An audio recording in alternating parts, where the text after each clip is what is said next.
Mas Nadiem Makarim terus diserang. Kebijakannya tentang pencegahan dan kekerasan seksual di kampus dituduh akan melegalisasi seks bebas. Karena itu, dia diminta untuk mencabut peraturan Mendikbudristek tentang pencegahan dan penanganan kekerasan seksual di perguruan tinggi. Di media sosial bahkan beredar hashtag Nadiem Oleng. Tapi ada satu perkembangan menarik yang terjadi. Pada awalnya, yang gencar menyerang adalah aktivis dan kelompok Islam. Tapi kini tumbuh juga dukungan dari sesama aktivis dan kelompok Islam. Bisa dibilang terjadi pembelahan. Ada yang pro, ada yang kontra. Dan yang pro ini bicara terbuka. Di banyak media sebenarnya kenapa ada kelompok-kelompok Islam yang menentang. Yang dominan adalah tuduhan bahwa peraturan Mas Nadiem ini akan melegalkan perzinahan. Dan yang jadi pangkal persoalan adalah definisi kekerasan seksual. Jadi peraturan ini kan dibuat untuk mencegah kekerasan seksual. Yang dicegah bukan cuma pemerkosaan, tapi juga aktivitas seksual lain yang dilakukan dengan paksaan, seperti meraba-raba, atau bahkan membuat joke mesum yang merendahkan perempuan. Jadi, aturan ini secara jelas mengatur beragam aktivitas seksual yang dilakukan dengan paksaan atau tanpa persetujuan korban. Masalahnya, karena yang diatur adalah aktivitas seksual yang melibatkan paksaan, para pengkritik menganggap ini artinya mengizinkan aktivitas seksual yang dilakukan tanpa paksaan, alias suka sama suka. Dari logika itulah lahir sikap bahwa aturan ini harus ditolak karena melegalkan perzinahan. Salah seorang aktivis Islam yang sangat keras menyerang adalah Mustafa Nahrawardaya. Politisi Partai Umat ini menuduh peraturan Nadiem akan memperbolehkan hubungan seksual suka sama suka di mana saja di wilayah kampus. Dia menulis begini, jadi jika mau sama mau, tidak dilarang dilakukan di lobi rektorat, atau di depan perkuliahan, atau di tempat parkir, atau di lorong gedung perkuliahan, karena bukan dianggap kekerasan seksual. Kecaman terhadap pernyataan Mustafa banyak berdatangan. Dia dianggap memiliki imajinasi terlalu liar tentang kehidupan mahasiswa di kampus. Tapi sebelum Mustafa, ada banyak aktivis Islam yang menyerang peraturan tersebut. Ormas Islam pertama yang menyuarakan penolakan adalah Majelis Ormas Islam. MOI terdiri dari 13 anggota LSM Islam di Indonesia. Anggotanya antara lain adalah Persatuan Umat Islam, Dewan Dakwah Islam Indonesia, Syarikat Islam, Persatuan Islam, Wahda Islamiyah, Hidayatullah, Persatuan Tarbiyah Islamiyah, dan beberapa lainnya. Mereka meminta agar aturan ini dicabut karena dianggap melegalkan perzinahan dan dianggap mendukung perilaku seksual LGBT, lesbian, gay, biseksual, dan transgender. Mereka bilang peraturan itu secara tidak langsung melegalisasikan perzinahan. Menurut MOI, peraturan ini akan mengubah cara pandang mahasiswa sehingga tidak lagi memandang perzinahan sebagai kejahatan. Selain itu, penolakan datang dari Partai Keadilan Sejahtera. Para tokoh PKS beramai-ramai menyuarakan sikap mereka melalui media sosial.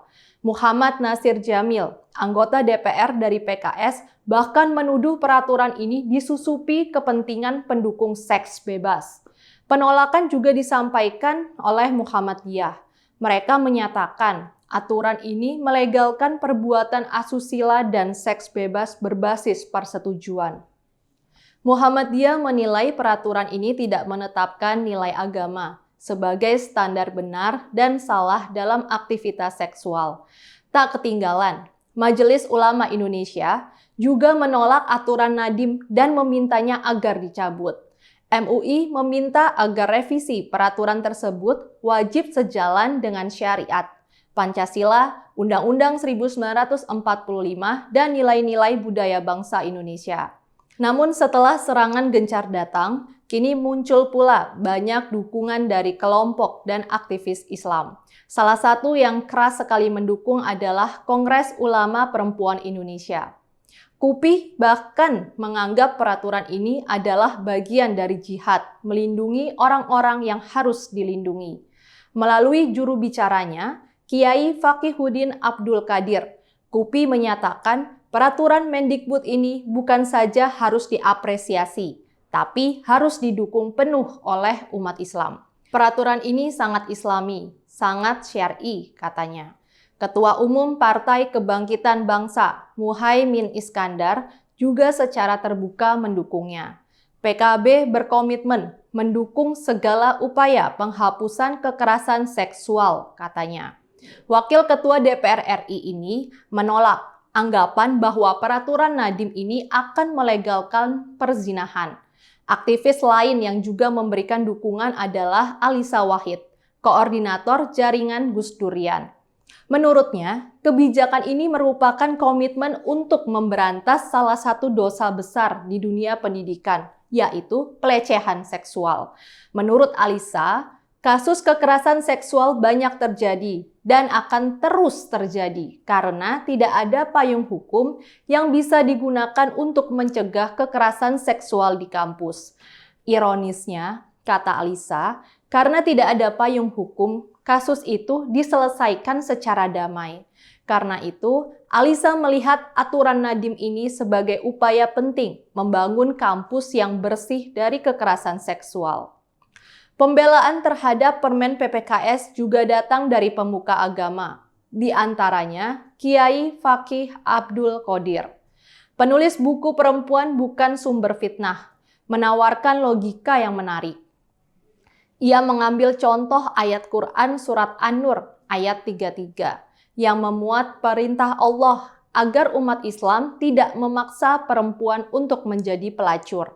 Kata Faqih bahwa ayat tersebut melarang perempuan menjadi pelacur dengan paksaan. Tidak berarti perempuan boleh menjadi pelacur tanpa paksaan. Begitu juga dengan aturan kontroversial ini. Katanya bahwa peraturan ini melarang aktivitas seksual yang dilakukan dengan paksaan tidak berarti mengizinkan aktivitas seksual tanpa paksaan. Faqih meminta umat Islam mendukung peraturan menteri ini karena manfaatnya jelas akan dirasakan oleh para insan kampus. Pembelaan lain datang dari Kalis Mardiasih. Penulis muda NU itu menyatakan tuduhan negara melegalisasi zina atau seks bebas melalui aturan menteri adalah tuduhan mengada-ngada, kebohongan besar sekaligus fitnah besar. Kita mungkin akan terus menyaksikan perdebatan ini di hari-hari ke depan. Tapi kami berharap pemerintah jangan sampai membatalkan peraturan yang jelas-jelas akan mencegah kekerasan seksual dan melindungi masyarakat kampus ini. Kami juga berharap kelompok-kelompok yang anti tidak memiliki prasangka buruk tentang tujuan aturan ini. Tidak mungkinlah pemerintah ingin melegalkan perzinahan. Kalau ada masukan tentang bahasa yang digunakan, itu tentu saja bisa dibicarakan dan dikritik. Tapi janganlah sampai menuntut agar aturan ini dibatalkan karena hanya soal bahasa. Mudah-mudahan semua pihak mau mendengar. Saya, Rizka Putri, undur diri.